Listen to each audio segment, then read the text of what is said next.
Custard powder তৈরি করব অথচ কোনো রকম ফুড কালার ব্যবহার করব না, তাহলে কি করে এই কালারটা আসবে? হ্যাঁ, অবিশ্বাস্য হলেও সত্যি, ঘরে তৈরি করা কালার দিয়েই আজকের কাস্টার্ড পাউডার আপনাদেরকে অনায়াসে বানিয়ে দেখাবো। বাহির থেকে কাস্টার্ড পাউডার কিনতে গেলে অনেক দাম নেয়, তাই ঘরেই অল্প খরচে কাস্টার্ড পাউডারটা অনায়াসে বানানো যাবে। আর অবশ্যই স্কিপ না করে দেখতে হবে, না হলে কিছু বুঝতে পারবেন না। চলুন ভিডিওটি দেখে নিই।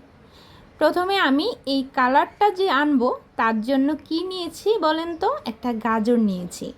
আর এই গাজরটাকে প্রথমে আমি কোনো রকম খোসা ছাড়াবো না, এমনিতেই ছোট অংশটা দিয়ে গ্রেট করে নিচ্ছি। গাজরের গুণাগুণ তো অবশ্যই আপনারা জানেন, এর কতটা ভিটামিন আমাদের শরীরের জন্য প্রয়োজন। এদিকে গাজরের অর্ধেকটা আমি গ্রেট করে নিয়ে এরকম একটা ট্রেতে বিছিয়ে দিয়েছি।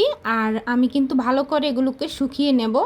আপনারা কিন্তু যেই গ্যাসের চুলা থাকে ওইটার নিচে দিয়েও শুকাতে পারেন বা রোদে দিয়েও শুকাতে পারেন। আর অবশ্যই একদম ভালো করে শুকাতে হবে, কোনো জলজলে ভাব থাকা যাবে না। তো এবার আমি এগুলোকে ব্লেন্ডার জারে খুব ভালো করে পেস্ট করে নিব।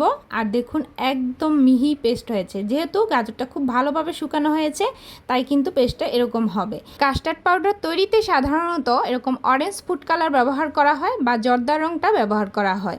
তো ওই কালারগুলো কিন্তু আদৌ আমাদের খাবারে মেশালে কতটা আমাদের দেহের জন্য ভালো সেটা কিন্তু আমাদের জানা নেই। তো যাই হোক, এভাবে একবার তৈরি করবেন, দেখবেন যে খেতেও টেস্ট হবে আর এমনিতে কালারও পাওয়া যাবে। কাস্টার্ড পাউডার তৈরির জন্য একটা মিক্সিং বলে হাফ কাপ পরিমাণে চিনি দিয়ে দিলাম, 1/3 কাপ দিয়ে দিলাম গুঁড়া দুধ, 1/3 কাপ পরিমাণে দিয়ে দিলাম কর্নফ্লাওয়ার। কর্নফ্লাওয়ার যতটুকু ব্যবহার করবেন ঠিক গুঁড়া দুধও ততটুকুই ব্যবহার করতে হবে। তো আমি এখানে কালারের জন্য সেই গাজরের গুঁড়াটা দিয়ে দিলাম 2 টেবিল চামচ। আর সামান্য একটু এলাচের গুঁড়ো দিয়ে দিলাম ফ্লেভারটা ভালো আসার জন্য।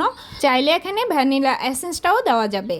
তো আমি এই সবগুলো উপকরণ খুব ভালোভাবে মিক্সারে মিক্স করে নিয়েছি। আর সরাসরি একটা স্ট্রেনারে নিয়ে নিলাম যাতে কোনো রকম লাম্পস না থাকে, একদম স্মুথভাবে পড়ে গুঁড়াগুলো। তো যাই হোক, এদিকে কিন্তু কাস্টার্ড পাউডারটা একদম পারফেক্টভাবে তৈরি হয়ে গেছে। এগুলো কিন্তু ফ্রিজে, নর্মাল ফ্রিজে প্রায় 1 মাসের মতো সংরক্ষণ করে খেতে পারবেন। আমরা কিন্তু ঈদ স্পেশালভাবে যে ডেজার্টগুলো তৈরি করি সেখানেও কিন্তু এটা অনায়াসে ব্যবহার করা যাবে।